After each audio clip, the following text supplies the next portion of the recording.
नीतीश को गाली देना है और विपक्ष जो है चुनावी माहौल में मेढक की तरह निकलते हैं, लेकिन लड़ाई साफ है। इसीलिए हम बेगूसराय के किसान से अपील करते हैं, आप निकलिए खगड़िया के सीमांचल और कोसी और अपने अधिकार की लड़ाई लड़िए। जब तक पप्पू यादव जिंदा है किसान पर जुल्म नहीं होगा। हम मरना पसंद करेंगे, बेगूसराय से अनुसंधान केंद्र नहीं जाने देंगे। हमारा एक एक वर्कर गोली खाएगा।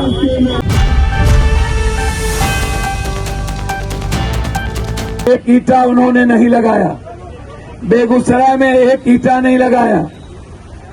उन्होंने सिर्फ बेगूसराय की जनता और गरीब के लिए उनके पास कोई सपना नहीं है। हिंदू मुसलमान के अलावे उनके पास कोई मुद्दा नहीं है। वो बात नहीं करते हैं हमारे युवा की, वो बात नहीं करते हैं हमारे किसान की, वो बात नहीं करते हैं हमारे व्यापारी की, वो बात नहीं करते हैं हमारे छात्र की, वो बात नहीं करते हैं बेगूसराय के पलायन की, वो बात करते हैं सिर्फ हिंदू मुसलमान की। हम जब सदन में खड़े हुए तो गिरिराज जी हमको कहने लगे, इससे कहिए ना, इससे लड़िए ना। आगे में कृषि मंत्री थे और लगातार हमारा प्रोटेस्ट जारी रहा। इसीलिए हम अपने नेता लोगों को खबर किए, सभी साथी को, चाहे वो कांग्रेस युवा मोर्चा हो, छात्र हो, चाहे हमारे जितने साथी संजय जी, दादा, हमारे पास सभी लोग, विभिन्न सबको हम लोगों ने खबर किया, मुखिया जी, कि हम लोगों को रोड पर निकलने की जरूरत है और बेगूसराय के लोगों में विश्वास पैदा करने की जरूरत है। पप्पू यादव हंगामा नहीं किया होता और कृषि मंत्री को चिट्ठी देकर के घेरा नहीं होता, सदन के बाहर हम ना लड़े होते, तो आज तो ये कह रहे हैं कि दिग्भ्रमित करते हैं, ये लड़ाई नहीं होती। आज मैं बेगूसराय के सभी नेताओं, मुखिया जी, सबको धन्यवाद देता हूँ। ये सांकेतिक संदेश है। चाहे ये लड़ाई, अभी हमने बातचीत की है माइंस मिनिस्टर से, रेवेन्यू मिनिस्टर से, चाहे ये लड़ाई हमारे किसान के 700 एकड़ जमीन को जबरदस्ती उसका जमाबंदी कैंसिल कर दिया एडीएम। जब तक पप्पू यादव जिंदा है किसान पर जुल्म नहीं होगा। हम मरना पसंद करेंगे, बेगूसराय से अनुसंधान केंद्र नहीं जाने देंगे। हमारा एक एक वर्कर गोली खाएगा, लेकिन यहाँ के साथ किसानों के साथ सौतेलेपन का व्यवहार नहीं होगा। ये पूरा लेटर, इसलिए प्रदेश के नेता भी और हम लोग आज ये संदेश दिए हैं भारत सरकार को, जरूरत पड़ेगी। आज डेनमार्क के बाद सबसे क्वालिटी वाला मक्का और सबसे अधिक मक्का हम सीमांचल, कोसी, बेगूसराय, खगड़िया, भागलपुर, मिथिलांचल में पैदा करते हैं। हम दुनिया को मक्का देते हैं और हमारे अनुसंधान केंद्र जो 94 में आया, जिसके बाद दुनिया ने मेरे मक्का को जाना। यदि इसको कोई छीनने का मेरा हक लेगा तो हम आर पार की लड़ाई लड़ेंगे। इसीलिए हम बेगूसराय की धरती पर आए थे। ये उत्तर बिहार के हक और अधिकार की लड़ाई है। यदि ये ऑर्डर नहीं निकाला तो रामनवमी के बाद हम पूरा मिथिला, कोसी, सीमांचल ईद और रामनवमी के बाद इसको बंद करेंगे।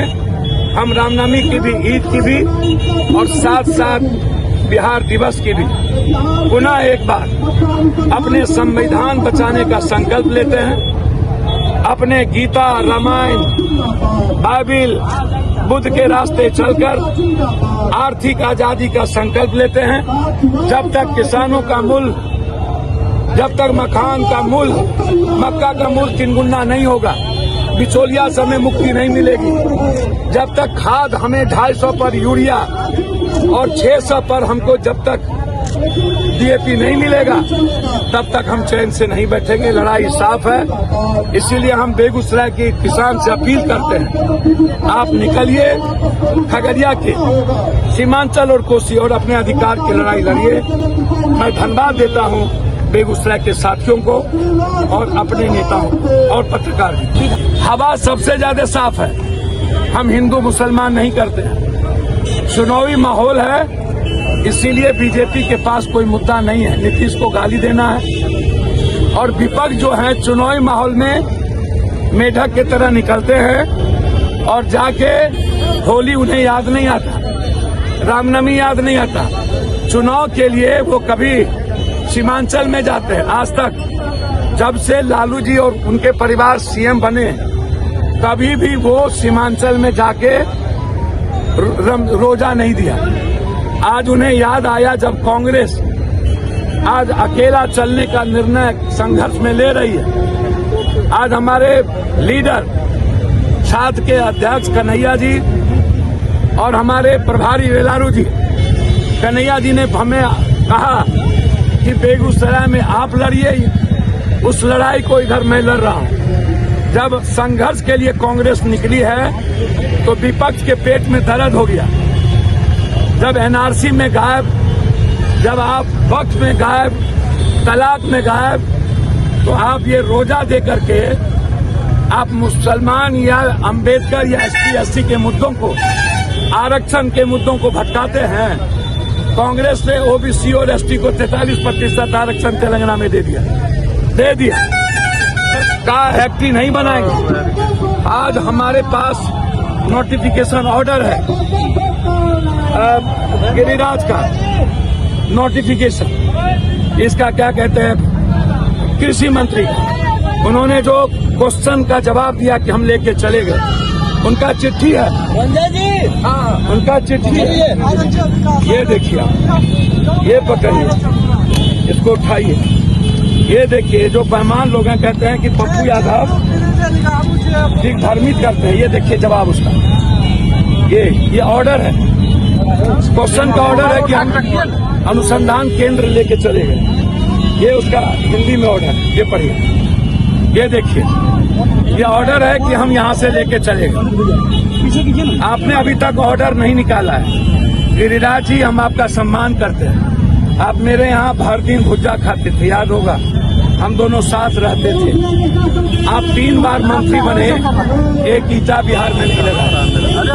ये श्री बाबू का देन है, राष्ट्रकवि दिनकर की सोच का देन है, ये वामपंथी संघर्ष का देन है कि आज भी बेगूसराय जिंदा है।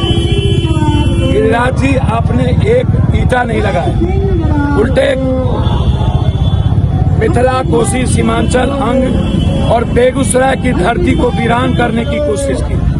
आप निर्लजता की सीमा पार कर गए। आप ठहाका लगाते हैं। विक्रमशिला, नालंदा, महात्मा बुद्ध, महाभारत का कर्ण की वो भूमि, गुरु गोविंद, विश्वामित्र, सीता, वाल्मीकि, संत रविदास, कबीर की धरती, महावीर की धरती, वसुधैव कुटुंबकम की संस्कृति, हमारी जो तहजीब रही है, उसको बिहार दिवस हमेशा हमें याद दिलाता है कि हम अपने संविधान की रक्षा करें, हम अपने गीता, शिव, रामायण, बाइबिल और बुद्धवादी सोच को हम कैसे रक्षा करेंगे। हम समाज के अंतिम व्यक्ति के लिए कैसे रोके गुरु लड़ेंगे।